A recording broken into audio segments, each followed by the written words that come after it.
boa noite para nós todos, que a gente consiga produzir sempre um pouco mais, né?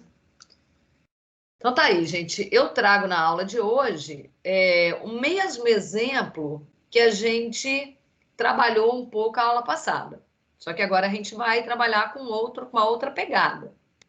Então, o que acontece aqui? Eu, de novo, trago uma representação gráfica da posição em função do tempo. Então, isso não vai estar dito para nós em um enunciado, ou pode não estar dito. Então, como é que eu sei que esse gráfico é da posição em relação ao tempo, né?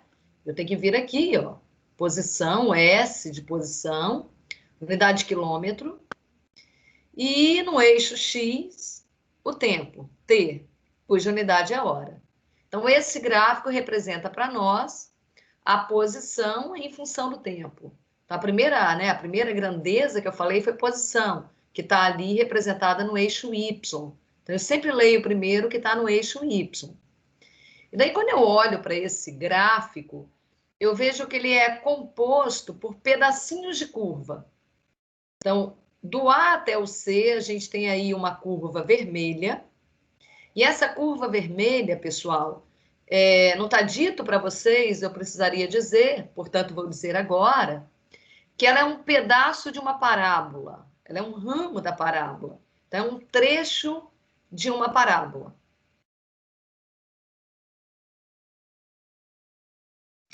E aí, quando eu olho para isso e vejo que o gráfico, né, que a curva que vai de A até C não é uma reta, né?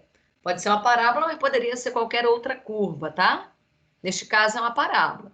Então, desde que a minha curva não seja uma reta, eu tenho certeza que o tamanho da velocidade vai variar. Então, no trecho que vai de A até C, e eu vou dizer para vocês que trata do intervalo de tempo. Vamos colocar aqui, ó. Qual é o intervalo de tempo que eu estou analisando quando eu olho para a curva vermelha? Né? Meu ΔT ali, meu intervalo de tempo, meu T, né? Minha unidade aqui, minha variável, meu T varia desde o zero, então eu olhar aqui no eixo X, desde o zero, e projetando aqui o ponto C aqui embaixo, eu tenho o número 2. Então, para o T variando de 0 até 2, eu tenho a curva vermelha. Beleza. Então, o que eu sei nesse intervalo de tempo? Que certamente o tamanho da minha velocidade varia. Tá? Eu não sei como varia, mas varia. Então, todas as vezes que a curva não é uma reta, eu tenho certeza que a velocidade varia. Mais que isso, que o tamanho da velocidade varia. Então, ali para nós, o módulo da velocidade.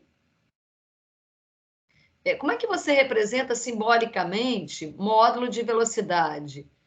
Eu escrevo o V, ou só a letra V, ou eu escrevo o V com a setinha em cima. Quando eu escrevo o V com a setinha em cima, eu estou me referindo a todo o vetor velocidade, ou seja, eu estou me referindo a 3 coisas: módulo, direção e sentido. Mas nesse momento eu só quero me referir ao módulo. Então, se eu opto por essa simbologia do V com a setinha em cima, então eu coloco ela entre barras. Essas barrinhas eu leria como o módulo do vetor velocidade. Ou simplesmente a letra V, aí sem a setinha em cima. Essa é a notação que a gente vai utilizar. Então, o que acontece ali com o V? Módulo da velocidade varia. Varia de que maneira? Eu não sei dizer ainda, mas varia. Já no intervalo de tempo que vai do 2 até o 5, do 2 até o 4, eu falo do trecho de curva que está ali, começando no ponto C e terminando no ponto D. Então, do ponto C até o D, eu tenho um segmento de reta. Né? O gráfico da posição versus tempo, para esse intervalo de tempo, ele é um segmento de reta, um pedaço de reta. E aí, nesse intervalo de tempo, então vou fazer referência a ele de novo.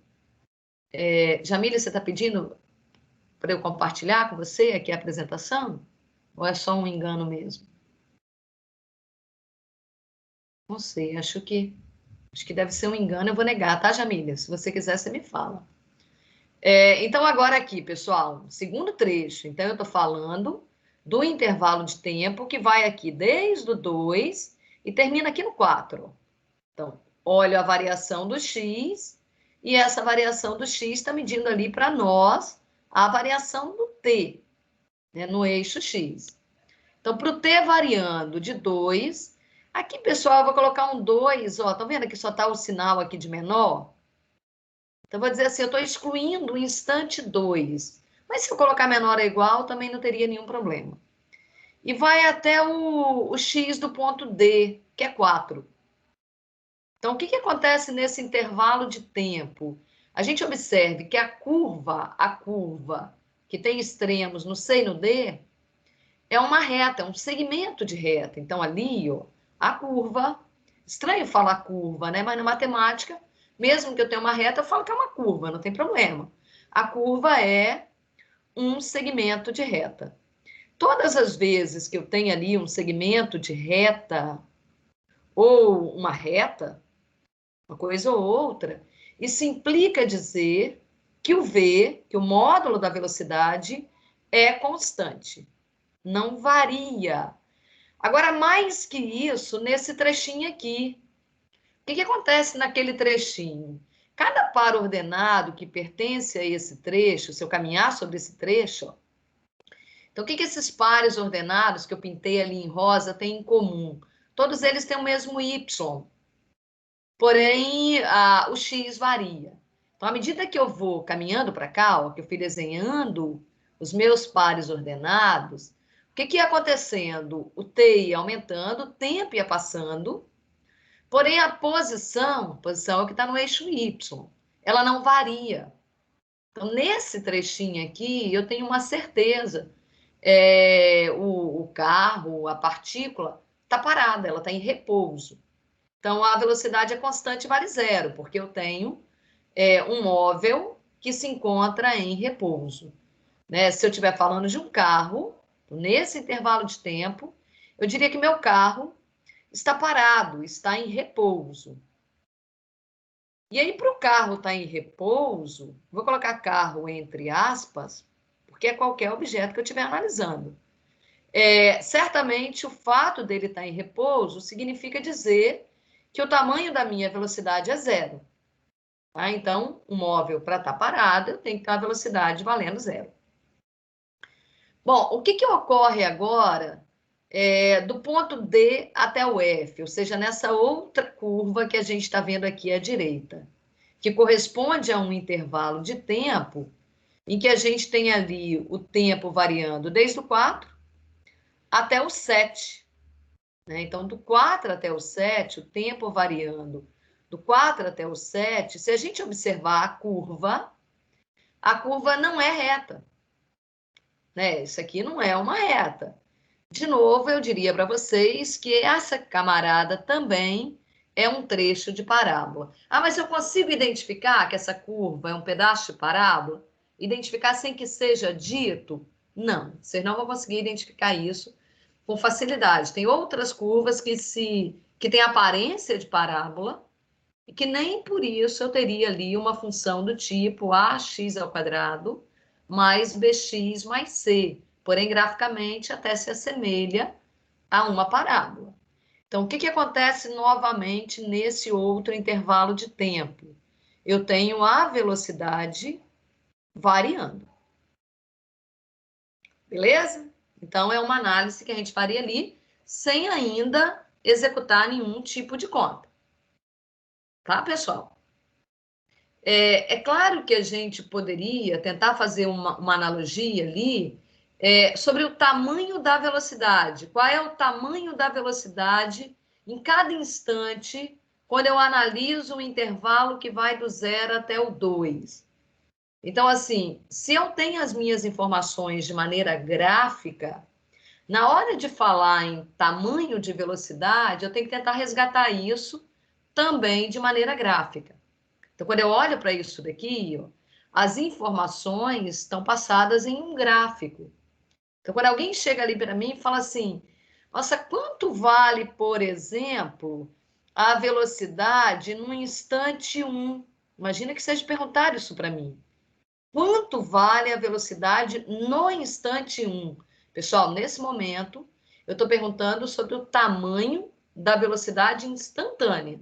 Não é uma velocidade média, é no instante 1. Então, o que é isso para mim?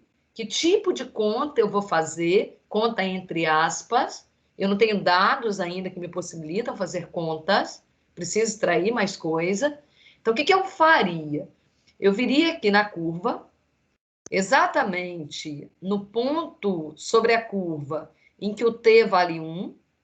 Então, esse ponto seria esse que está em azul aqui, ó. Então, o que esse ponto tem para mim? Ele tem uma informação em que o x dele é 1. Ah, você vai atrás do y dele? Não, o y dele é 20 e corresponde a essa posição 20. Então, em que esse ponto vai me ajudar na determinação do que está pedido aqui, que é a velocidade? Então, o que eu vou fazer nesse ponto que está ali marcado para a gente? Eu vou traçar uma reta, de maneira que essa reta tangencie esse meu pedaço de parábola. Então, vou vir aqui no ponto B. Como é que você sabe que é o ponto B? Porque ele é o ponto que tem ali a minha abscissa, né, meu x valendo 1, que é esse 1 que a gente está vendo aqui. Então, feito isso, eu vou vir aqui no ponto B, vou passar exatamente nesse ponto B uma reta, de maneira que essa reta tangencie a minha curva. Minha reta ficou muito ruim aqui, ó. Vou dar uma volta. Ela tem que tangenciar, tá? Tem que tocar. Tanges, do grego é tanges. Toca. Tocar. A minha reta tem que tocar esse ponto azul, esse ponto B. E ele não corta essa minha curva, só toca a minha curva. Daí, feito isso, depois eu vou pegar a inclinação dessa reta. A inclinação dessa reta me ajuda a determinar o tamanho da velocidade. Então, isso feito de maneira gráfica. Ok, pessoal? Então, quando eu olho para esse desenho, eu poderia perceber que se eu traçar uma reta tangenciando aqui, ou uma reta tangenciando aqui, dá para eu avaliar qual delas tem a maior inclinação.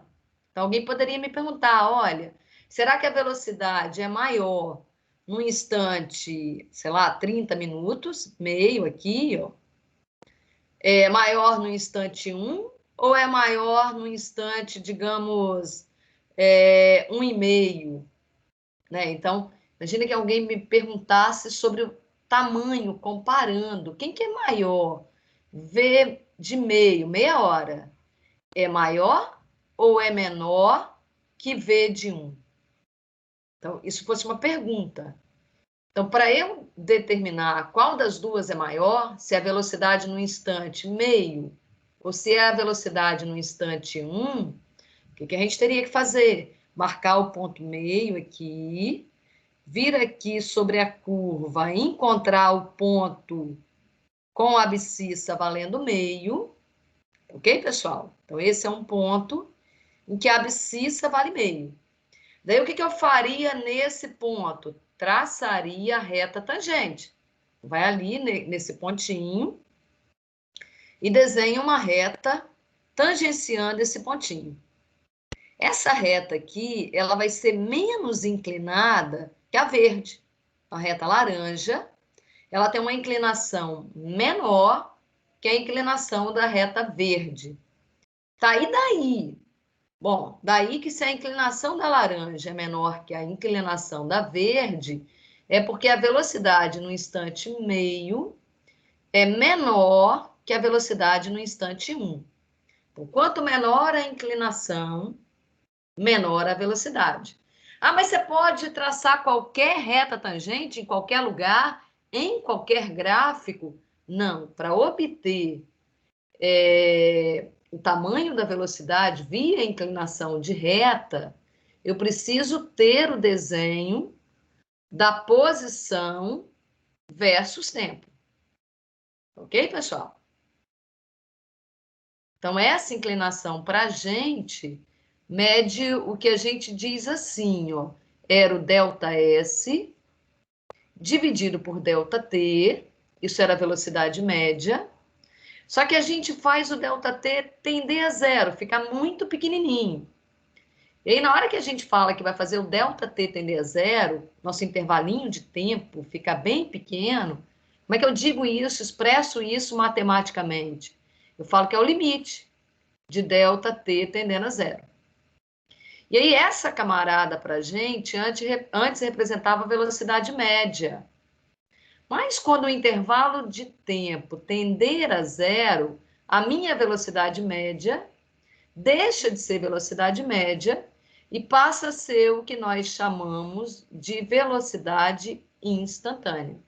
Mas vocês vão aprender no cálculo que isso também, matematicamente falando agora, isso representa a inclinação da reta tangente. Então, a inclinação da reta tangente mede a velocidade. Deixa o cálculo avançar com vocês que a gente volta aqui. Bom, deixa eu falar mais alguma coisa em relação a esse desenho que a gente tinha ali, ó. Eu falei para vocês que o meu trechinho vermelho, ele era uma parábola, assim como o último trecho também é uma parábola. E aí, para eu determinar a equação a função dessa parábola, a expressão que mede, né, que destaca ali para a gente a curva, então, matematicamente, diante de uma parábola, quando eu olho para uma parábola, então, quando alguém chega lá para mim e me fala assim, ó, tá vendo isso daqui? Parábola. Né? Então, graficamente, eu vejo que é uma parábola. Aí alguém chega lá e fala assim, mas escreve algebricamente. Então, o que eu tenho aqui é a representação gráfica. Foi dado para nós a representação gráfica, foi dado um desenho. E aí, imagine que alguém queira a representação algébrica. Y igual a ax ao quadrado mais bx mais c. Isso a gente chama de representação algébrica. Escreve para mim qual é a representação algébrica para essa parábola. Aí eu diria assim, ó, y igual a ax ao quadrado mais bx mais c. É isso que vem à minha mente, assim, de maneira geral, de maneira matemática. Mas para nós, na física, o y é trocado pelo s. Então, não vou ver isso daqui, ó. Quero ver isso daqui na física. Ó. S igual... E no lugar do x, eu vou colocar t. AT ao quadrado mais BT mais C. Então, eu tenho isso daí. Então, o que essa expressão vai medir para nós? Qual é o comportamento do S, da posição, em função do T? É isso que essa fórmula vai medir para a gente. Né? Então, a variação de quem? De S, de S em relação a T. Isso também é chamado, pessoal, como é que é o nome disso na física? Ó? É a função. Função de quê? Função da posição. Essa é a posição. Então, muitas vezes a gente fala assim, função posição em relação ao tempo, em função do tempo. Ou ainda, como o tempo é horário, às vezes a gente fala assim, função horária da posição, função horária da velocidade, função horária da aceleração. Mas nesse caso aqui é da posição, eu estou medindo a posição em relação ao tempo. Ora, mas como é que você vai fazer isso? Como é que você vai achar isso? Então, é necessário que seja dado para mim 3 informações. Que 3 informações? É necessário que seja dado para mim e normalmente isso é obtido numa situação real, onde o corpo estava em um determinado instante, depois onde ele estará em um outro instante, e depois onde ele estará em um terceiro instante. Então, isso para nós foi dado aqui nos pontos A, B e C. Então, quando eu olho para os pontos A, B e C, no ponto A, eu tenho a informação que o tempo é zero, então esse par ordenado, ele é o par ordenado 0, 0. Então, o x é zero e o y é zero, ou seja, o t é zero e a posição é zero. Então, eu tenho 0 com 0.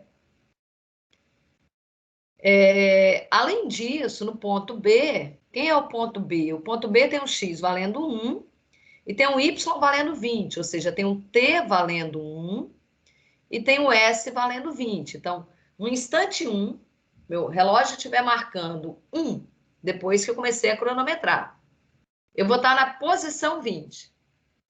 E o ponto C traz mais uma informação que ainda está sobre a parábola vermelha. Que informação eu tenho ali no ponto C?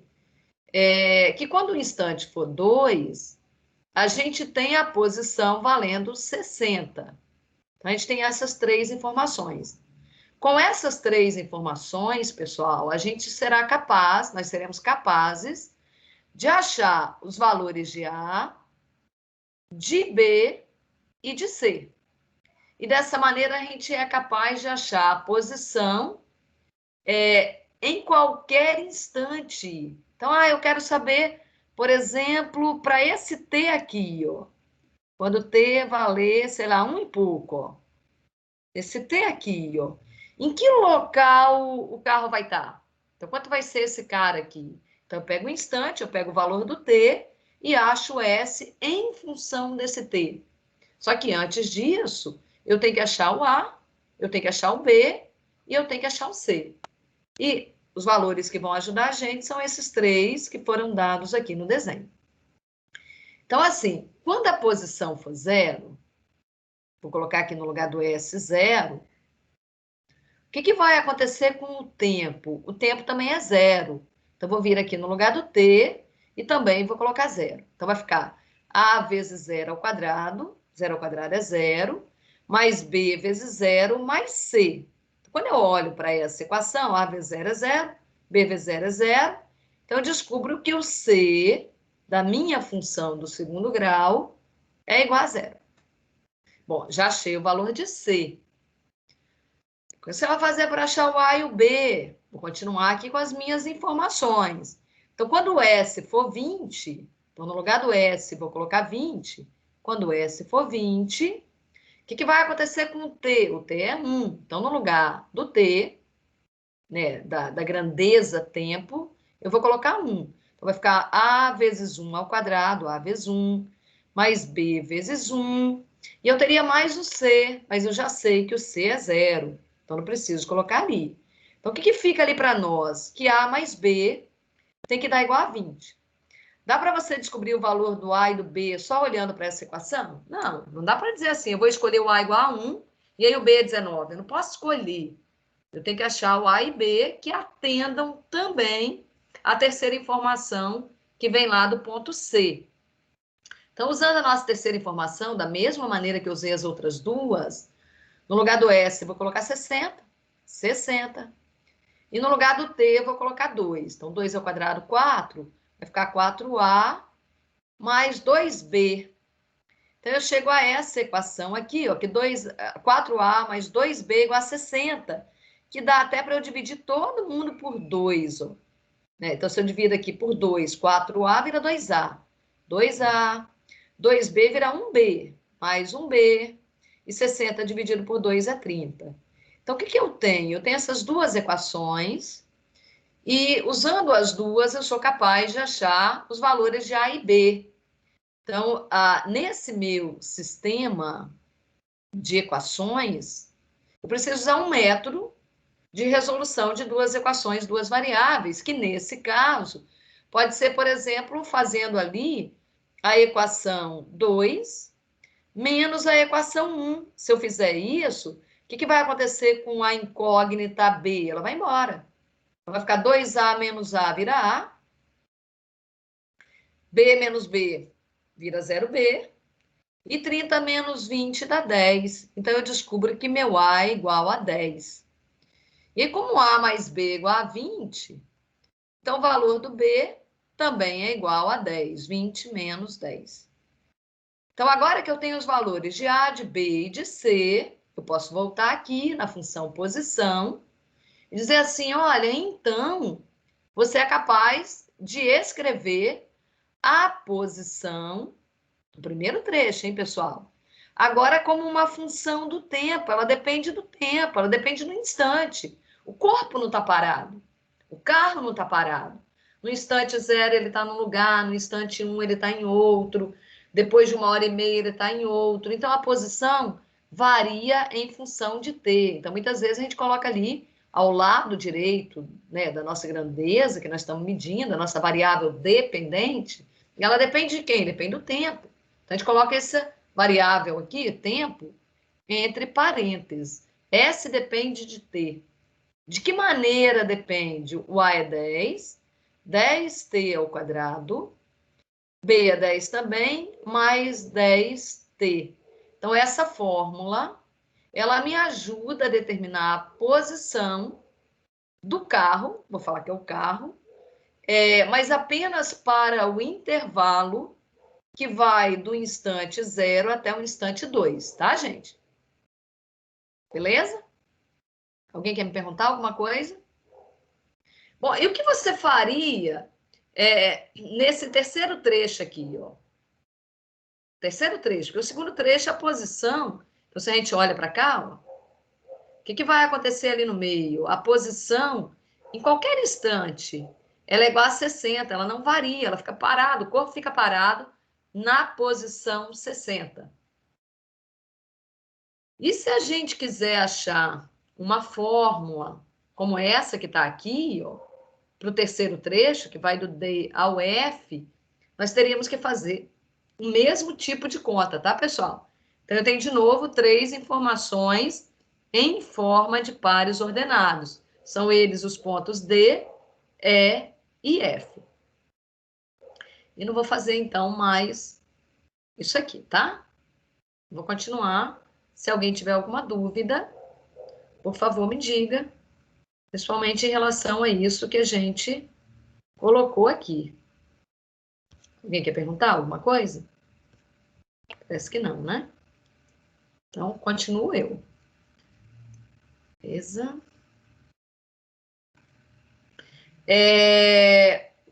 O que acontece ali para gente? Se eu uso a fórmula anterior, S de T é igual a 10T ao quadrado mais 10T.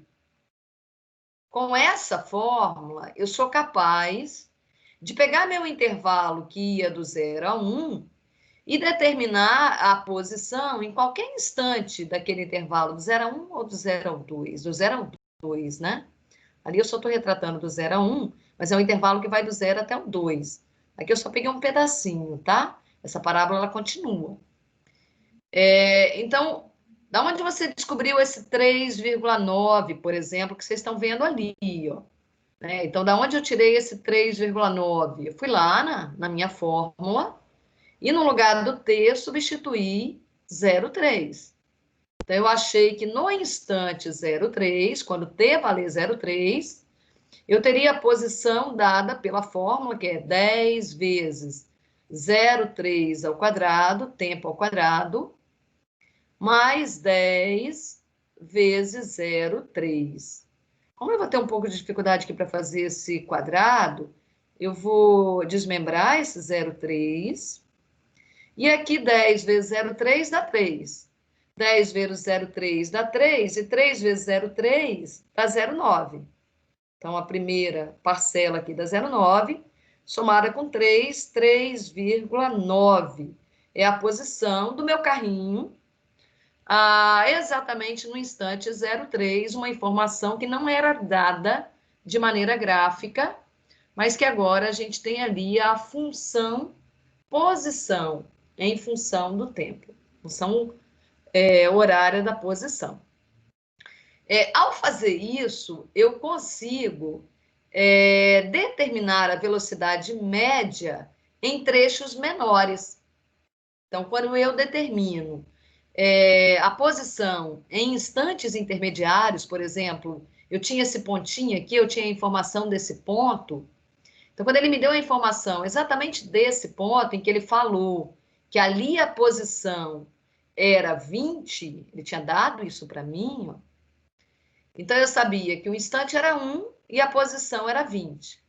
Então, usando esse ponto e usando a informação inicial aqui, eu sabia calcular a velocidade média no intervalo de tempo que ia desde o instante 0 até o instante 1. Como é que você fez isso? Eu peguei o ΔS, né? Como é que você mediu o ΔS? Eu peguei o 20 e subtraído da posição que ele estava aqui, que era 0, né? 0, 0. Instante 0, posição 0. Então, 20 menos 0 deu 20, e meu ΔT 1 menos 0 deu 1. Então, eu consegui, dessa maneira, determinar a velocidade média na primeira hora de percurso. Sabendo as informações de outros pontos intermediários, eu consigo fazer outros desenhos aí de um segmento azul, de um segmento verde, desse segmento rosa, cuja inclinação representa a velocidade média nesses trechos que vão. Quando eu olho para o segmento azul, qual trecho eu tenho ali? Um trecho que vai do instante 0 até o instante 03. Vocês estão vendo aqui. Tá certo? Quando a Professora, gente olha, pode falar. ali na conta não seria 10 vezes 0,9 mais 3, não? 10 vezes 03. Aqui é tudo vezes, ó. Vezes. É, sim, só que tipo, teria que multiplicar o 10 por 0,9 depois, não? É porque. Também. É porque eu fiz assim. Quanto que dá 10 vezes 03? 03. Daria Enquanto, 3. hã? Daria 3, não? Ô, Porque Então, professora, dá 3. Só que depois eu tenho 3 vezes 03. Então, essa primeira multiplicação Ah, aqui deu 3. sim, entendi já, entendi. Tá? Desculpa, entendi. Oi? não era isso que eu ia falar, que eu achava que ele tinha confundido. Acho que ele pensou que 03 vezes 03 dava 09, mas Ah, dá não. 009. 009. Se a gente multiplicar 0,3 vezes 0,3, porque é assim, né, gente? 0,3 vezes 0,3. Inclusive, quando a gente trabalha com números assim, que tem vírgulas, é muito comum a gente passar para a notação científica usando potência. Então, o que é o 0,3? É a mesma coisa de 3 vezes 10 a menos 1. Como se eu tivesse andado aqui com a vírgula para a direita, né? Então, aumentei o tamanho, então veio esse 10 a menos 1 ali. E ainda, de novo, né, o 0,3 é 3 vezes 10 a menos 1. Daí eu junto 3 com 3, que daria 9. E eu ainda teria o 10 a menos 1 vezes 10 a menos 1, produto de potência de mesma base. Repete a base e, né, a base é 10, e somos expoentes. Menos 1 com mais menos 1 dá menos 2. Então, dá 9 vezes 10 a menos 2, ou seja, 0,09. Beleza, pessoal? Mas vamos lá, ó. Então, aqui nesse primeiro trechinho, esse trechinho em que eu fiz um segmento de reta azul, a inclinação dessa reta azul representa o tamanho da velocidade média nesse trecho de tempo, que é um tempo que vai do 0 até o 0,3. 0,3 horas, tá? Unidade de tempo. Mas como é que você conseguiu o tamanho dessa velocidade média? Então, obviamente que para eu fazer esse desenho, eu marquei esse par ordenado. Como é que você marcou esse par ordenado? Eu marquei o T valendo 0,3, né? Então, vim aqui, marquei 0,3 e subi na vertical 3,9. Como é que você achou 3,9 fazendo essa continha aqui? Com isso, eu marquei esse par ordenado. Quando eu liguei os dois, eu obtive esse segmento azul. E a inclinação desse segmento azul representa para nós o tamanho da velocidade média. Ah, mas você não falou que era reta tangente? Não, a reta tangente representava a velocidade instantânea. Tá, mas vamos lá. E algebricamente, como é que você poderia encontrar isso? Um número, né? Eu olho para o desenho e vejo, por exemplo, que a reta verde é mais inclinada que a reta azul. Ali, a verde, vou falar assim, vou escrever dessa maneira, tá? A reta azul não é exatamente uma reta, tá, pessoal? Mas é só para economia, seria um segmento, um pedacinho, ela é delimitada, né? Tem um pontinho para começar, um pontinho para terminar. Então, um segmento de reta. Esse segmento de reta azul é menos inclinado que... Ah, então, observem aqui. Que quem? Que o segmento de reta verde. E à medida que eu vou andando, vai ficando a rosa mais inclinada ainda, né? Que o segmento verde. E o segmento de reta verde.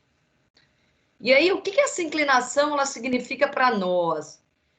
Que ele começou a trajetória dele, digamos, mais lento, com a velocidade menor, velocidade média. No primeiro 1/3 de hora, 0,3 ali, foi uma velocidade um pouco menor. Depois ele precisou aumentar a velocidade de maneira que, em média, a velocidade se tornasse um pouco maior. Então, na verdade, por que a média aumentou? Porque nesse trechinho que vai daqui até aqui, a velocidade aumentou, tá, gente? Por isso que a média aumenta. Eu não posso dizer que a velocidade aumentou daqui até aqui. Então, daqui até aqui, eu aproveito o que já tinha, porém, como a média aumenta, é porque toda a velocidade dali para frente se tornou maior. Tá certo? Agora, como é que essa conta foi feita aqui, ó? Então, para eu achar esse 13, que conta a gente fez? Então, com esses primeiros valores que estão até aqui, a gente fez o ΔS, 3,9 menos 0, e dividiu por ΔT, 0,3 menos 0. Se vocês fizerem essa continha, vocês vão obter ali dados relacionados à velocidade média desse primeiro trecho. Eu devia ter feito em azul, vou passar por cima em azul, só para dizer que eu estou fazendo referência ali ao primeiro trecho, tá? Beleza? Então, se vocês fizerem essa conta, 3,9 dividido por 0,3. 3,9, pego eu, minha calculadora aqui. 3,9 dividido por 0,3. É claro que eu poderia fazer uma conta assim, sem ter que usar a calculadora, de novo com potências de 10, né? Então, como é que você poderia ter feito essa conta aqui? Quem é 3,9? É 39 vezes 10 a menos 1. E quem é 0,3? É 3 vezes 10 a menos 1. Aí o 10 a menos 1 de cima vai embora com 10 a menos 1 de baixo. Dois números iguais, desde que eles sejam diferentes de zero, posso simplificar. E aí o 39 dividido por 3 dá 13. Então chega ao 13. Então esse 13 tem a ver aqui com essa inclinação. Ah, é o ângulo. Não, é a tangente do ângulo, tá? Então, vocês não vão pegar lá um transferidor e medir um ângulo de 13 graus, não, tá? Então, esse 13 ali, se vocês quiserem descobrir o ângulo... Ah, meu ângulo aqui é θ. Então, o que eu sei sobre esse θ? Que a tangente do θ é igual a 13. Beleza? E aí, eu vou lá na calculadora. Na minha calculadora, eu aperto Shift para dizer que eu quero o contrário da tangente. Na hora que eu aperto Shift tangente de 13, ele me dá lá o ângulo. Se a minha calculadora tiver com um Dzinho no visor, com D, esse ângulo vai vir em graus. Se tiver a letra R, vai vir em radiano. Se tiver a letra G, não é grau, é grado. Né? Porque, infelizmente, o nosso D não é D... o nosso G lá não é G de grau, vem do inglês degree. Então, necessariamente, para eu trabalhar em grau, a calculadora tem que ter no visor a letra D. Ok? Se eu quiser o ângulo em grau, medir aqui, ó, com transferidor. E aí, pelas continhas que vocês estão vendo aqui, 16, 19, o que vai acontecendo? A velocidade média vai aumentando numericamente. De novo, como é que você achou o 16? eu não usei esses dois aqui não, tá, pessoal? Eu estou calculando a média desde o início. Observe que meu segmento verde conectou esse ponto a esse ponto aqui, não conectou esses dois intermediários, ó. Então, o que acontece em relação ao verde? Como é que você achou a velocidade média ali da verde, né? Então, para eu achar numericamente o 16, quero achar o 16. Eu vou usar essas informações, que são relativas a esse ponto, e essa daqui, ó. Então, meu ΔS vai ser 9,6 menos 0, e meu ΔT, 0,6 menos 0. Faz o mesmo tipo de conta, a gente teria ali o 96 dividido por 6, e quando a gente faz o 96 dividido por 6, a gente encontra exatamente o número 16, tá? Então, nós não estamos fazendo ali, usando dois instantes consecutivos, tá? Mas e se eu quisesse usar esses dois trechos? Graficamente, a que eu estaria me referindo? Eu estaria me referindo à velocidade média, que seria isso daqui, ó. Aqui numa outra cor, ó. Tá? Então, seria a inclinação desse segmento aqui, caso as minhas informações, pessoal, fossem 9,6 menos 3,9 e sobre 0,6 dividido por 0,3. Então, eu estaria comparando a velocidade média no primeiro 1/3 de hora com a velocidade média no segundo 1/3 de hora. E veria aqui claramente que essa reta azul é menos inclinada que a reta laranja. Perguntas? Sem perguntas? Beleza. Ora, mas e se você quisesse determinar a velocidade instantânea de maneira algébrica? Como é que você poderia fazer para, pegando aquela função, posição, tá? A gente tem ali, como é que eu faço para descobrir a velocidade instantânea, caso seja dado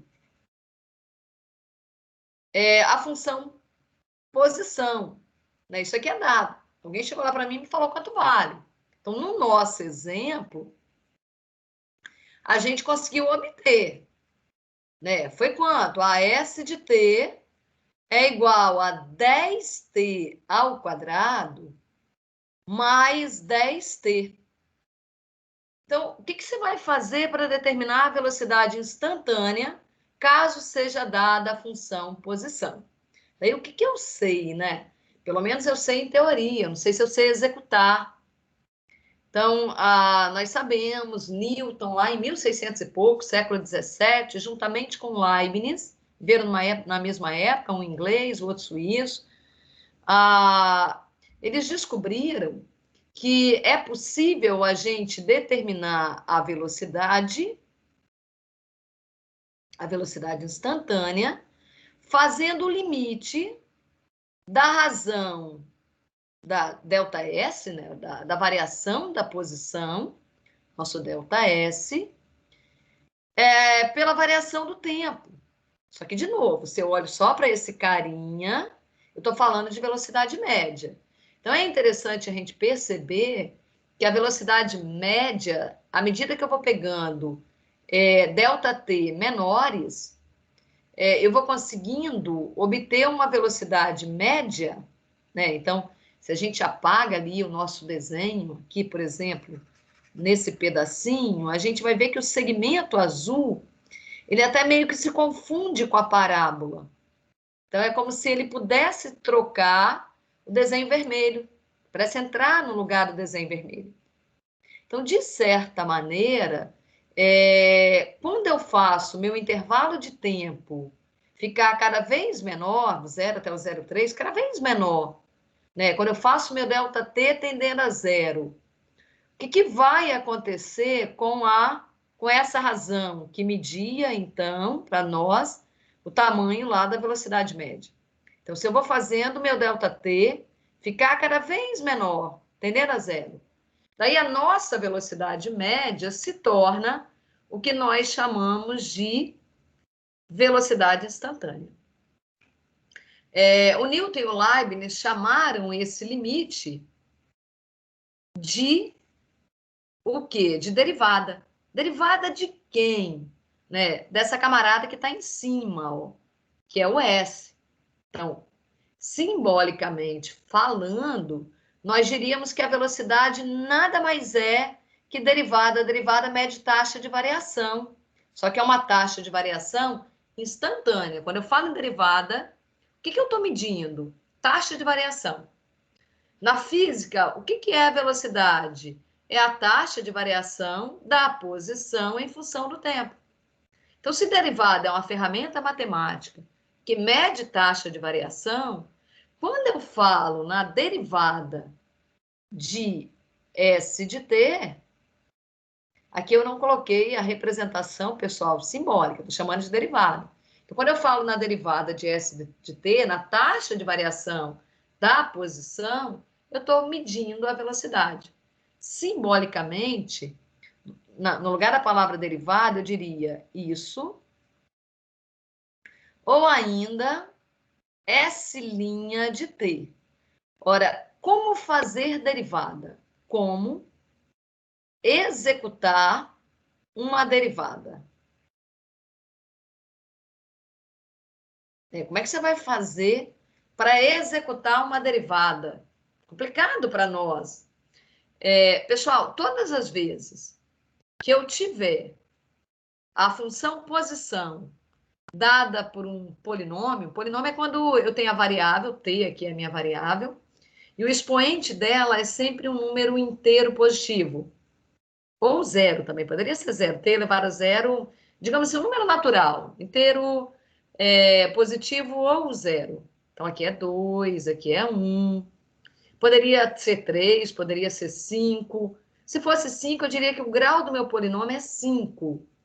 Se o maior expoente fosse 7, eu diria que o meu polinômio tem grau 7. No meu caso, tem grau 2. Então, eu tenho uma expressão polinomial de grau 2, matematicamente falando, né?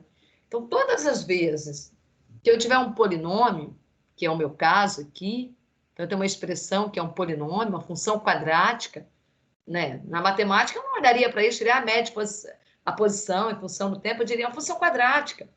É um polinômio do segundo grau. É uma função polinomial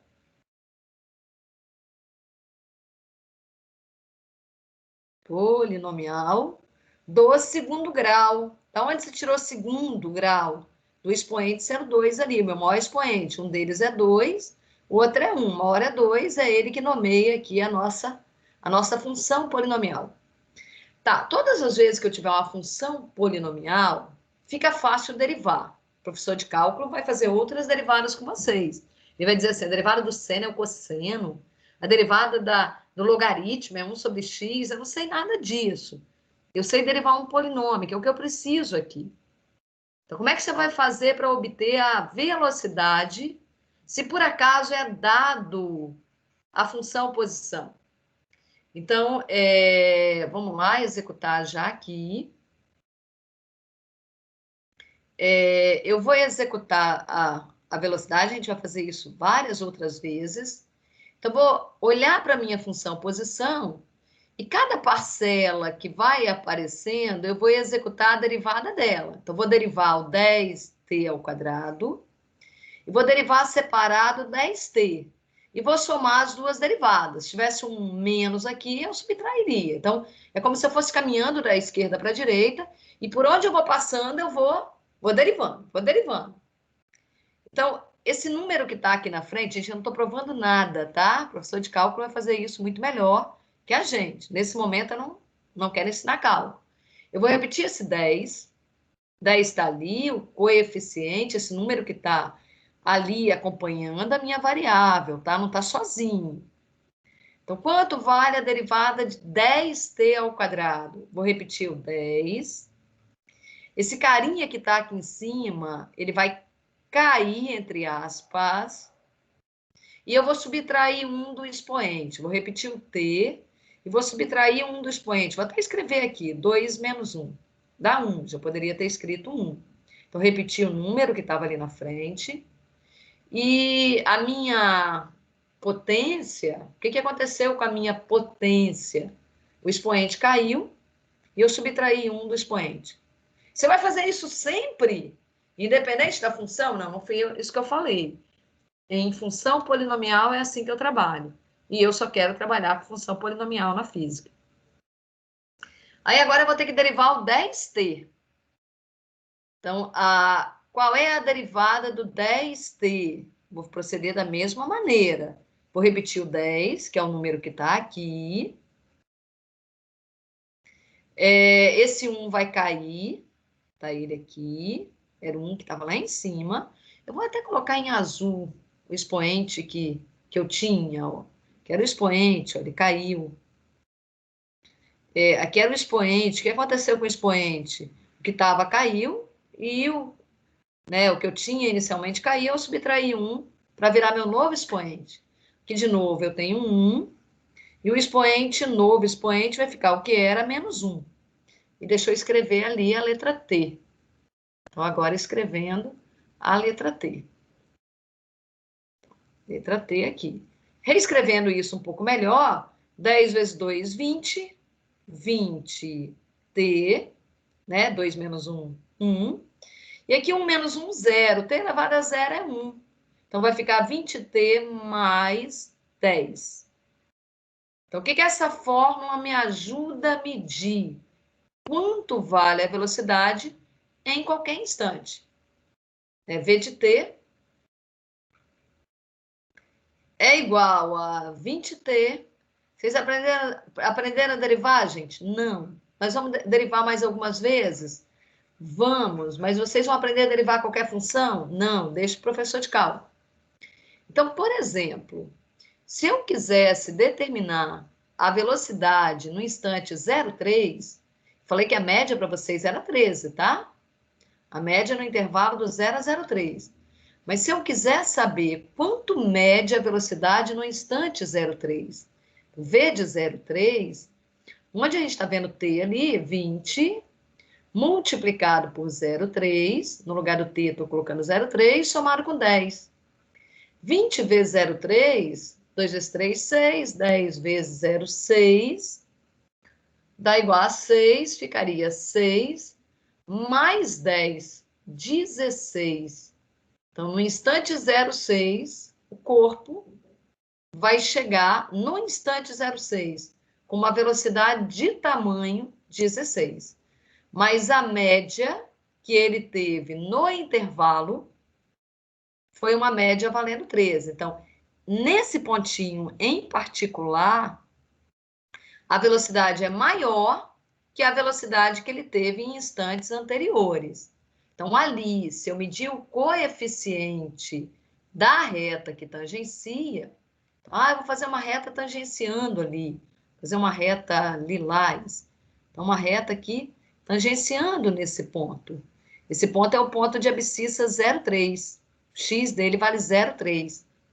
Então, o que acontece nesse ponto? Essa reta que eu acabei de desenhar tem um coeficiente angular. Não é o ângulo, tá, pessoal? É a tangente do ângulo, chamado de coeficiente angular. O coeficiente angular é igual a quanto? Aquele número que eu obtive lá atrás, que era a velocidade instantânea, 16. Igual a 16. Beleza? Perguntas? Querem me perguntar? Falamos de uma coisa diferente. Fizemos um pouquinho de conta na aula de hoje já. Querem perguntar, pessoal? Ninguém quer perguntar nada? Então, seguimos. Andiamos. Bom, o que a gente tem aqui? A gente tem uma situação que ocorre com muita frequência, que é a queda livre. Eu solto um corpo, imaginando que eu possa desprezar a resistência do ar, tá? Então, tem um corpo caindo, soltei o corpo lá de qualquer lugar, próximo à Terra aqui, vou imaginar que eu estou próximo à Terra. Se eu aqui na minha casa soltar um corpo agora, eu vou soltar de maneira a fazer barulho, para vocês, acho que ouvirem. Não sei se vocês ouviram. Então, eu lancei uma caneta no chão. Foi o que eu encontrei que não quebraria. Mas se eu soltar uma folha de papel aberta, ela vai ficar meio que demorando para cair. E por que essa folha de papel demora para cair? Né? Então, vamos desenhar aqui o que eu estou falando, que é uma folha de papel. Se eu aqui no meu quarto pegar uma folhinha, vocês poderiam fazer na casa de vocês, e soltar, ela fica meio que balançando no ar. Se eu tiver no exterior, ela vai balançar mais ainda, porque eu tenho a ação do vento. Então, o que acontece? Ao eu deixar a folha cair, agiu ali sobre ela forças que seriam, nós diríamos, uma força de atrito, que é a resistência do ar. O ar tende a querer deixar a folha, ou tende a resistir ao movimento da folha. Né? Então, o ar tenta impedir que a folha caia. Mas talvez o ar não tenha força suficiente para impedir que a folha caia. Tanto que a folha que eu lancei caiu. Se eu pegar essa folha e amassar, fizer uma bolinha com ela, o que vai acontecer? A minha bolinha, ela vai cair mais facilmente. Então, provavelmente, ela vai demorar menos tempo no ar. E a trajetória dela também vai ser uma trajetória mais assim, mais retilínea. Então, enquanto a folha caía, ela ia para lá, para cá, fazendo um movimento que não era um movimento retilíneo. Só que nessas duas situações que eu estou falando aqui para vocês, eu não tenho queda livre. Não queda livre. Para eu ter a queda livre, eu tenho que desprezar a resistência do ar. Então, se tem queda livre, a gente necessariamente vai desprezar a resistência do ar. Essa força que o ar, esse empuxo do ar, essa força que o ar faz tentando impedir que o corpo caia com a velocidade que ele gostaria de cair. A resistência do ar. Então, eu vou desprezar isso daqui. Para eu ter a queda livre, eu teria que, gente, estar no vácuo, tá? Então, em muitas situações, a gente não está no vácuo, mas para facilitar o modelo, às vezes o nosso objeto ele tem um determinado formato maciço, que não é como a folha aqui, ó. E aí a gente, se tem um formato mais assim, então a área de contato desse objeto com ar fica pequena. E aí, se essa área é pequena, para facilitar o modelo, para facilitar as nossas contas, a gente acaba desprezando a resistência do ar, mesmo não estando no vácuo. Bom, mas se eu tiver em queda livre, se eu tiver no vácuo, se eu puder desprezar a resistência do ar, corpos que têm massas diferentes, é o que vocês estão vendo no meu desenho. Vocês estão vendo um elefante, está pequenininho, mas é um elefante. E vocês estão vendo uma partícula que é um pontinho, poderia ser uma pena de galinha. E eles caem com a mesma velocidade. Eles caem, eles gastam o mesmo tempo para percorrer a mesma trajetória. Então, corpos com massas diferentes gastam o mesmo tempo para percorrer uma mesma distância. Então, o elefante e o outro corpinho aí, digamos a pena, se estão em queda livre, caem juntos. E observem que a nossa trajetória, ela é uma trajetória retilínea. Vocês estão vendo aqui? Sim, trajetória retilínea. O que significa dizer que o elefante está em queda livre? Que eu estou desprezando a resistência do ar.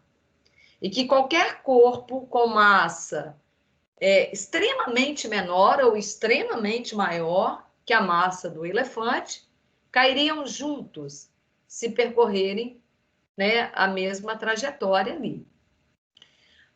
O movimento é acelerado. O movimento, gente, é acelerado. O que isso significa para nós? Que a velocidade vai variar, que tem aceleração. Positiva ou negativa? A velocidade aumenta ou diminui? Bom, se o corpo estiver caindo, nesse sentido que vocês estão vendo aí, a velocidade aumenta. Mas muitas vezes a gente faz um lançamento de uma bolinha, né? Ela sobe. E quando ela sobe, a velocidade diminui. Então, falar que o movimento é acelerado não significa dizer que a velocidade necessariamente vai aumentar. Ela também poderia diminuir, ok? Então, dizer que o movimento é acelerado, para nós, significa dizer que a velocidade varia. Então, isso aqui implica dizer que a velocidade varia. E o que vai fazer a velocidade variar numa queda livre? Então, o que motiva isso, né? O que provoca a variação na velocidade? A aceleração. Aceleração. E quem é ela, pessoal? Quem é essa aceleração? É o que nós muitas vezes chamamos de gravidade. É o tal do G. Tá certo? Então, em queda livre, quando eu falo para vocês que eu estou desprezando a resistência do ar, em hipótese nenhuma, eu estarei desprezando a gravidade, tá? Então, vai ter gravidade? Vai. O que não tem é o ar resistindo ali, fazendo uma resistência no corpo. Quem ia falar alguma coisa? Pode falar. Então, se eu chamar aqui a minha aceleração de A, o módulo dela, aqui eu necessariamente vou colocar em módulo, porque eu vou me referir a apenas o tamanho sem o sinal. Muitas vezes eu vou considerar que a minha aceleração, pelo fato de ser para baixo, porque como ela é a aceleração gravitacional, então se eu considero que aqui embaixo está a Terra, normalmente é assim que a gente imagina, o que eu diria? Que essa aceleração gravitacional é provocada pela Terra. E aí, de alguma maneira, é porque a Terra atrai os corpos. Então, necessariamente, o que a gente chama de aceleração gravitacional, e a aceleração é vetor, também é uma grandeza vetorial, seria um vetor aqui apontando para baixo, tá? Então, sempre numa queda livre, o vetor, a aceleração, ele vai estar apontando para baixo. Vou até colocar aqui, ó. Isso para nós é o vetor aceleração. E aí, se eu, na minha orientação, considerar que o que aponta para cima é positivo, então o vetor aceleração teria um tamanho, que se eu tirar o módulo aqui, ó, se eu deixar só o A, eu diria que o A vale menos G. Se por acaso alguém disser para mim que G é 9,8 metros por segundo ao quadrado, então eu diria que o A é menos 9,8 metros por segundo ao quadrado. Por que você está usando menos aqui, ó? Então, algumas pessoas poderiam ter dúvidas, tá?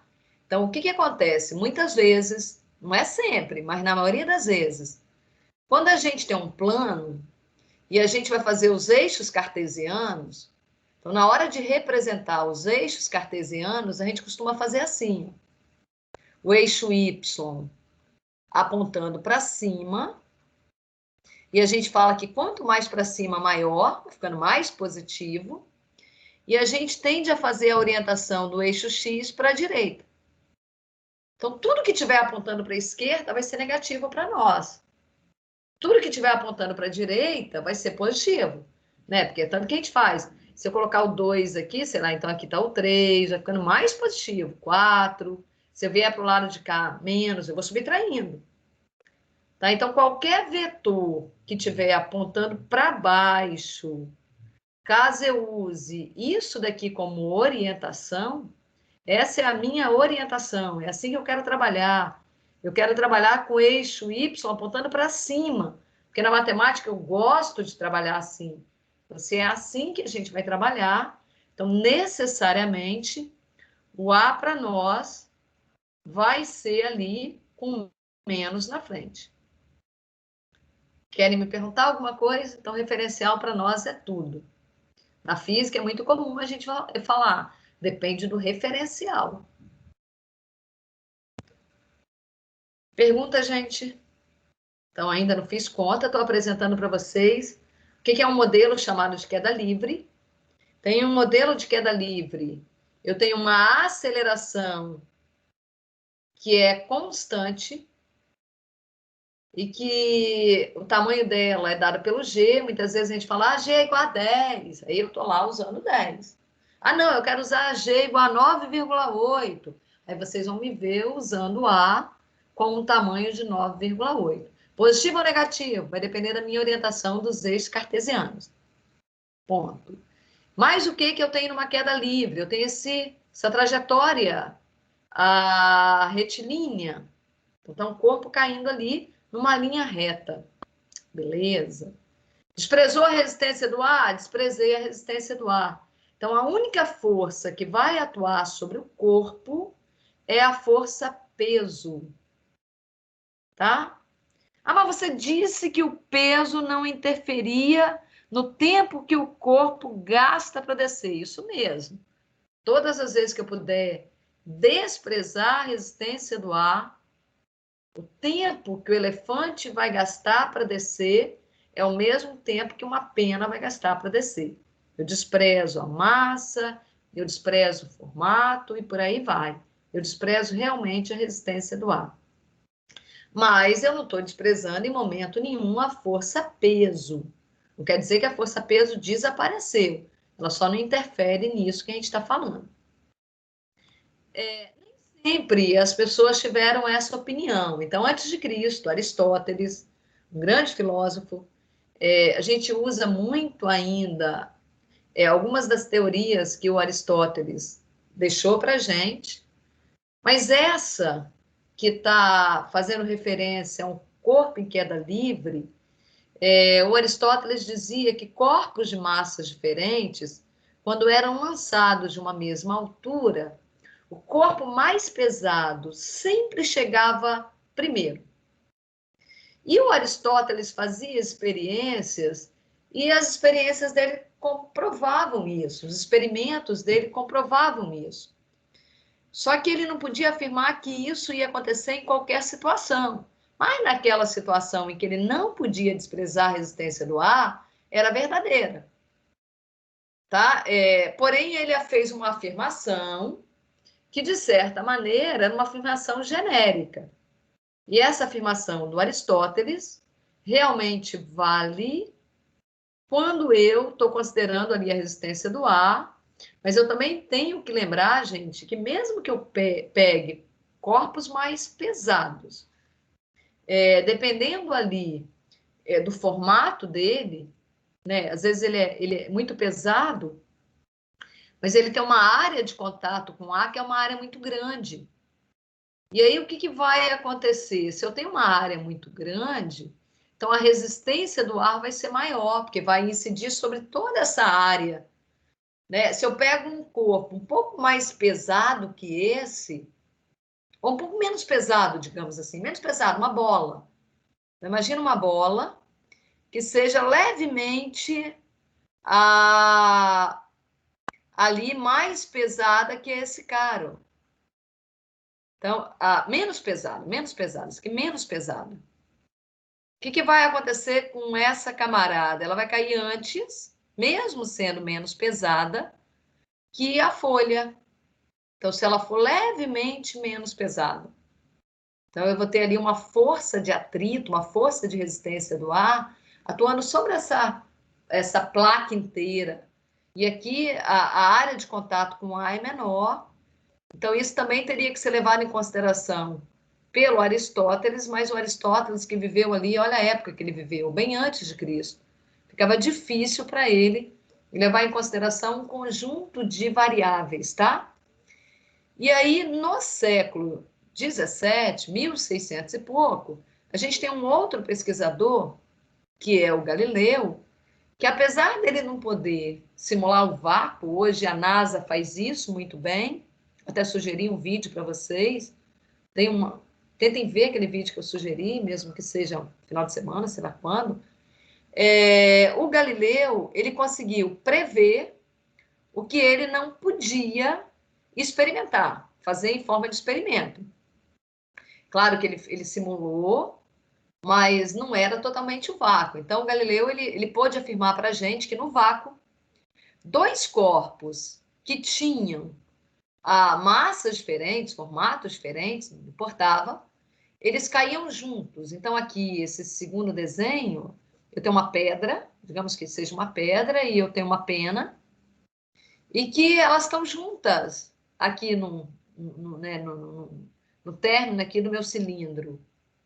E o primeiro desenho, em que eu tenho o ar, pessoal, o que acontece no meu primeiro desenho? O que ele representa para nós? Que a pedra está lá no chão e que a pena ainda está lá em cima. Então, a pedra chega antes da pena. Ou seja, eu tenho que considerar a resistência do ar se tem ar. Mas se eu tenho vácuo, corpos de massas e formatos diferentes caem juntos. Então, Galileu, mesmo que seja em 1600 e pouco, ele já conseguiu prever isso para nós. Então, falou em queda livre, a gente sempre vai considerar que um elefante ou uma pena chegam juntos na queda livre, tá? Então, volto eu com o mesmo desenho. Esse é o filme que eu sugeri para vocês, depois vocês dão uma olhada, acho que vale a pena. A NASA consegue simular ali com um custo imenso o vácuo, é necessário para que eles possam fazer todos os testes com foguetes, né? É uma fortuna. E eles filmaram para nós, mostraram lá o que acontece no vácuo. Então, vocês vão ver que dois corpos com massas extremamente diferentes caem juntos quando eles conseguem retirar o ar do compartimento que eles têm. E quando eles permanecem com ar nesse compartimento gigantesco, eles fazem também a simulação e a gente vê que, considerando a resistência do ar, corpos mais pesados tendem a cair antes. Perguntas, pessoal? Bom, aqui eu tenho duas funções que, nesse momento, eu não consigo, por exemplo, provar essa daqui para vocês. Pelo menos nesse momento, não. Mas o que ela representa para a gente? Quando eu quero determinar a posição de um corpo que está em queda livre, eu posso usar essa fórmula aqui. Vocês estão vendo um menos, aqui com a setinha amarela apontando para o menos. Esse menos por conta de eu estar com o eixo Y apontando para cima. Se eu tivesse com o eixo Y ali apontando para baixo, eu teria que usar outra situação. E nós temos aqui um Y0. O que esse Y0 representa para a gente? A posição da nossa pedra, do nosso elefante, do corpo que estiver em queda livre, no instante zero. Então, o Y0 é a posição do corpo que vai ser deixado cair em queda livre no instante zero. Como é que você vai determinar essa posição? Bom, vocês estão vendo aqui o eixo Y desenhado na vertical, apontando para cima. E para eu falar no Y0, eu também preciso do eixo X. Então, eu preciso desenhar o eixo X. Então, eu posso vir aqui nesse plano e desenhar sobre ele, não necessariamente nele, tá, pessoal? Mas também é muito comum eu vir aqui no chão e nesse chão fazer uma reta horizontal e chamar essa reta horizontal de eixo Y, exatamente no chão. Tá, então vira aqui. É muito comum esse meu eixo X estar apontando para a direita. Vou chamar esse eixo que eu acabei de desenhar de eixo X. Bom, então fiz os meus referenciais. Qual é a trajetória do meu corpo que eu vou soltar e ele vai cair? Como eu fiz aqui, e vocês podem fazer na casa de vocês. Pega uma bolinha e joga, pega a caneta e deixa cair. Eu diria que essa caneta estará em queda livre. Só que quando ela cai, então faz de conta que essa bolinha que vocês estão vendo aí, cinza, então quando ela for cair, aqui tá minha bolinha, ó, ela saiu de um determinado local. Então aqui, se esse é o momento inicial, eu diria que nesse instante, que instante é esse? Vou soltar minha bolinha, vou acionar o cronômetro, naquele momento. Então esse é o instante zero. Melhor eu escrever com outra cor. Então, aquele para nós ali é o instante zero. É o momento em que eu vou soltar a minha bolinha. Mas essa bolinha está localizada em um determinado local. Claro que na hora que ela começar a cair, queda livre, né? Para onde ela vai? Bom, quando o relógio, quando o meu cronômetro for mudando, né? Soltei. Meu cronômetro vai mudando lá. E a minha bolinha vai fazendo o quê? Vai caindo. Então tá ela descendo ali, ó. Tá vendo? Ela tá apontando aqui para baixo, ela vai cair, ó. Então o que é isso para mim? Esse setinha que eu acabei de colocar aqui, ó. Digamos, o tamanho da velocidade. Na verdade, aqui no início, na minha queda livre, se eu só soltar meu corpo, no instante inicial, eu poderia dizer para vocês que a velocidade é zero. Então, queda livre, ó, caiu. Quanto vale a velocidade no instante zero? Zero. Só soltei. Começou do repouso. E aí, então, eu teria que tirar esse vetor que eu acabei de desenhar aqui, ó, porque ele não tem tamanho, ele é um vetor nulo. Mas à medida que a bolinha vai caindo, o que vai acontecer? Esse vetor que está apontando para baixo, esse vetorzinho aqui, ó, ele vai representar para nós a velocidade. Só que aqui eu vou fazer ele com tamanho, e aqui, à medida que o tempo vai passando, o meu vetor vai continuar apontando para baixo, porque meu corpo continua descendo, então a velocidade continua apontando para baixo, em linha reta, exatamente na trajetória que meu corpo que está caindo está fazendo, mas o vetor vai ficando cada vez maior. E por que disso? Porque a velocidade vai aumentar. Então, à medida que o corpo desce, então, à medida que ele está descendo, o que vai acontecer? A velocidade vai aumentar. E por que ela aumenta? Porque sobre ela eu tenho ali uma aceleração. Aí a velocidade, né, em cima dela. Beleza, pessoal? Vou até apagar isso daqui, ó. Deixa esse cara quieto. Vou colocar aqui, quando vocês estão vendo G, eu vou colocar A. Vou colocar o A ali. Então, tá bom. Mas o que eu posso falar para vocês aqui, hein? Bom, quando o corpo começa, vamos até tirar, ó, tirar isso daqui. Depois a gente volta a falar nisso. Senão fica essa fórmula aí, eu não uso essa fórmula para nada. Vamos fazer mais alguma análise aqui, ó. À medida que o corpo vai descendo, pessoal, à medida que o corpo vai descendo, a velocidade vai aumentar. Vocês concordam comigo? E por que ela aumenta, hein? A velocidade está apontando para baixo, a velocidade aponta para baixo, e o G, a aceleração, também aponta para baixo. Lembra disso? Beleza? Então, tá a minha velocidade apontando para baixo.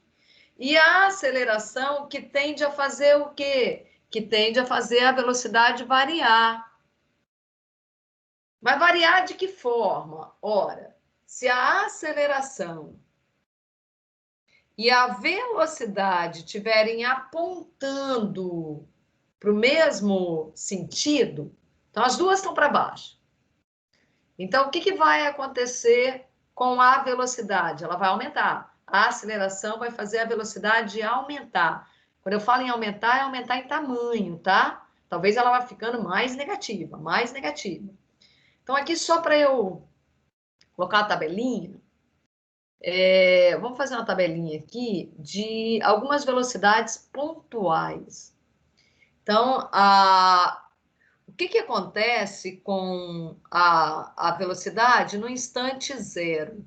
A velocidade era zero. Agora, vamos pensar na velocidade no instante 1. No instante 1. Bom, o que eu sei?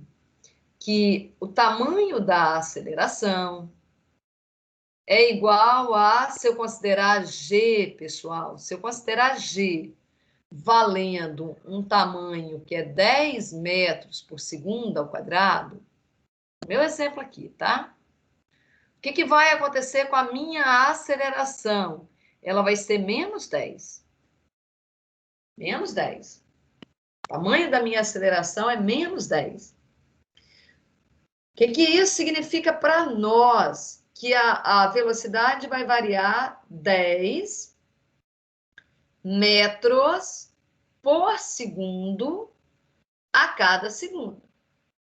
Então, se ela era 0, após 1 segundo, ela vai ganhar 10, mas vai ganhar um 10 com um sinal negativo. Então, ela vai mudar em quanto? Ela vai mudar em menos 10. Então, se ela era 0, ela vai ganhar ali um menos 10. A velocidade varia, a aceleração mede a taxa de variação da velocidade em relação ao tempo. Então, enquanto a velocidade vai mudar em menos 10 metros por segundo a cada segundo. Então, se ela era 0, ela vai ganhar ali menos 10. Então, ela vai passar a valer menos 10 metros por segundo. Beleza? Bom, e no instante 2, depois de 2 segundos de queda, por exemplo, o que eu vou fazer? Eu vou pegar o valor que eu tinha daqui para cá. Ó. Então, o tamanho desse meu ΔT é de 1 segundo. Então, o que eu sei? Que a cada 1 segundo, a minha velocidade diminui 10 metros por segundo. Diminui 10 metros por segundo. Eu vou subtrair 10. Então, o que vai acontecer com ela? Ela que estava valendo menos 10, vai passar a valer menos 10 com menos 10, que dá menos 20. Nossa, mas em tamanho ela está aumentando, hein, gente? Ela era 10, agora ela está valendo 20. E o que esse menos significa para nós? Esse menos significa para nós que a velocidade está orientada num sentido contrário ao que eu chamei de positivo. Tá vendo aqui? Meu eixo Y apontando para cima. Só que a velocidade está apontando para baixo, porque o corpo está descendo. Então, a velocidade, ela sempre aponta para onde o corpo está indo. Se ele está descendo, está a velocidade apontando para baixo. Se ele está subindo, está a velocidade apontando para cima. Se o corpo está indo para a direita, está a velocidade apontando para a direita. Então, a velocidade sempre acompanha a trajetória, no sentido do caminhamento. Então, em tamanho, a velocidade no instante 2, tamanho 20, é maior que o tamanho da velocidade no instante 1. Ou seja, o corpo vai ficando mais veloz. Então, à medida que ele está descendo, o corpo está ficando mais veloz. Mais veloz. Então, quando eu falo em velocidade aumentar, é o tamanho dela que vai aumentar, tá? Né? Menos 20 não é um número maior que o número menos 10, tá, pessoal? Então, o que significa uma velocidade negativa? Pode ser negativa? Pode, vocês estão vendo ela aí. Mas o que significa? Que ele está diminuindo? Não, que ele está apontando no sentido contrário àquele que eu chamei de positivo. Olha o que vai acontecer agora no instante. Pode falar. O Matheus pediu para avisar que o PC dele tá atualizou sozinho. Aí por isso que ele saiu da chamada aqui. Eu falo no PC dele. Matheus Barbedo. Matheus Barbeiro. Como? Barbeiro? Barbedo. Barbedo. Deixa eu voltar aqui para os participantes, que eu já vou pedir a ele para baixar a lista de presença. Deve estar baixando. Você pode escrever o nome dele no... Ele já deve ter escrito, né, no chat. Que aí depois... enfim. Mas deixa eu voltar aqui. Pessoal, vocês estão me acompanhando, né?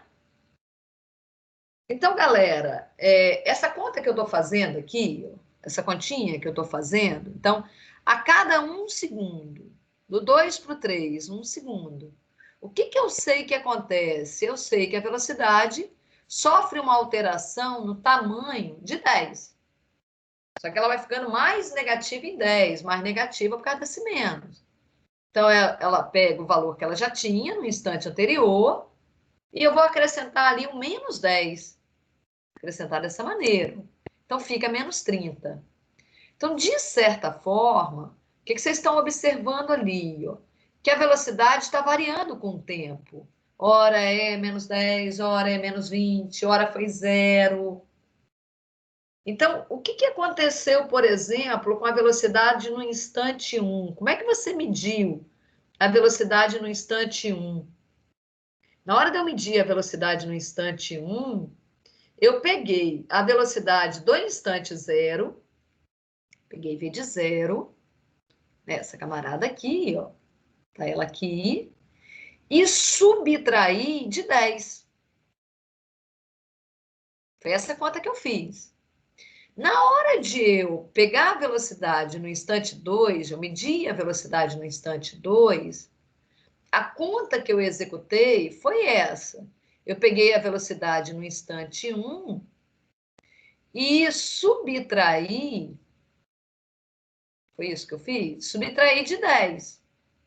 Só que quanto valia a velocidade no instante 1? Ó, V0 menos 10. Então, se eu substituo aqui, no lugar do V1, põe V0 menos 10, V0 menos 10, no lugar do V1 é isso. Fiz a substituição, menos 10 de novo. Então, quando eu junto aqui os termos semelhantes, eu vejo que V2 pode ser escrito assim, é o V0, e menos 10 com menos 10 são duas de menos 10. Né? Dá 2 de 10, com menos aqui na frente. Olha, como é que você faria o V3? Ó, V3, eu peguei, para calcular o V3, eu peguei a velocidade no instante 2 e subtraí de 10, que é o tamanho ali da minha aceleração. Né? Aqui, ó, foi medida pelo G. Então, quanto que deu isso? Se o V2 já era V0 menos 2 de 10, então, no lugar do V2, coloquei isso que eu obtive ali no passo anterior. Quando eu subtraio com 1,10 aqui, eu fico com 3 de 10. Então, fica V0 menos 3 parcelas de tamanho 10, 3 de 10, todas elas negativas. Então, de alguma maneira, eu começo a observar que existe uma relação, vamos colocar mais um slide aqui, eu preciso terminar a aula, nós já terminamos, que é V3 igual a V0 menos 3 de 10. Lembrando que esse 10 ali para nós foi o G, tá? Então, aqui só para fazer uma referência, o 3 é esse 3 aqui, ó. Então, não sei se vocês lembram que de uma maneira genérica a fórmula estava assim, ó. V de T é igual ao V0, era a fórmula que eu tinha que eu apaguei, menos, aí no lugar aqui do 3, 3 aqui, eu vou colocar o tempo. E no lugar do 10, eu vou colocar o G. Então, gente, eu pego o tamanho do G, se eu estou falando que está descendo, e obviamente que se eu estou usando, pessoal, o eixo Y apontando para cima, é possível que eu acabe determinando aí uma velocidade com tamanho que apareça com menos, tá? E aí não esqueço, esse menos é porque a nossa orientação de velocidade está para baixo. E eu vou parar por aqui, tá? Depois eu falo na posição. E eu vou tentar fazer um casamento ali entre a derivada da função posição e essa fórmula que eu acabei de colocar ali para vocês. Eu vou chegar no tal sorvetão. A fórmula que estava anteriormente era o tal do sorvetão, que muitas vezes a gente se refere a ele sorvetão. Mas quando eu vou para o curso superior, existem as ferramentas derivada integral. Então, mesmo que a gente não fique executando, eu não posso deixar de falar para vocês que vem de variação instantânea, e isso é obtido por derivadas em integral. Né? Ah, você vai ficar integrando e derivando? Não, mas eu preciso dizer que existe. Tá certo? Boa noite para todo mundo. Professora, Oi? pode voltar no slide anterior, por favor? Só para mim copiar. Posso. Um slide anterior seria esse? Isso. Uhum. Professor, Pode falar. não sei se você já passou, mas você pode passar no WhatsApp as matérias que você vai cobrar na C1? Então, que eu vou cobrar na C1, a gente está falando de posição, de velocidade instantânea, média, a velocidade escalar, simplesmente. Então, todas aquelas teorias que nós fizemos. Movimento retilíneo uniforme e movimento retilíneo uniformemente variado, que é o que nós estamos fazendo aqui. O que é um movimento retilíneo uniformemente variado? É eu ter aceleração constante.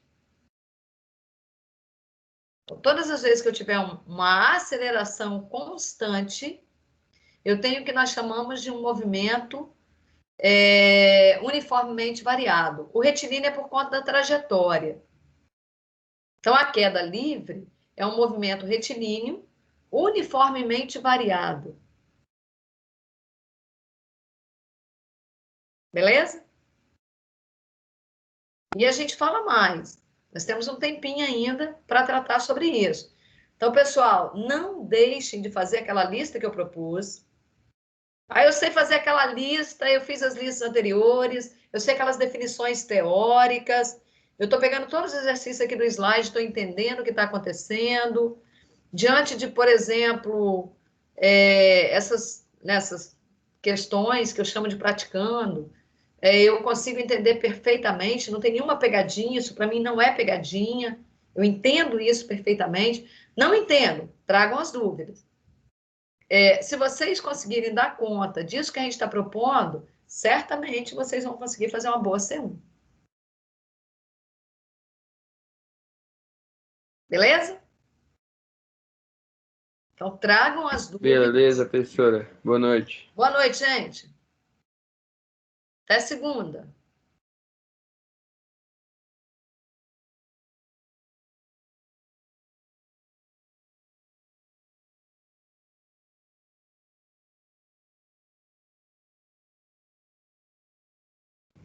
Professor, tá indo aí?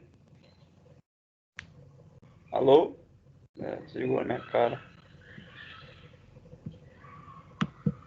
Por que você não perguntou nada?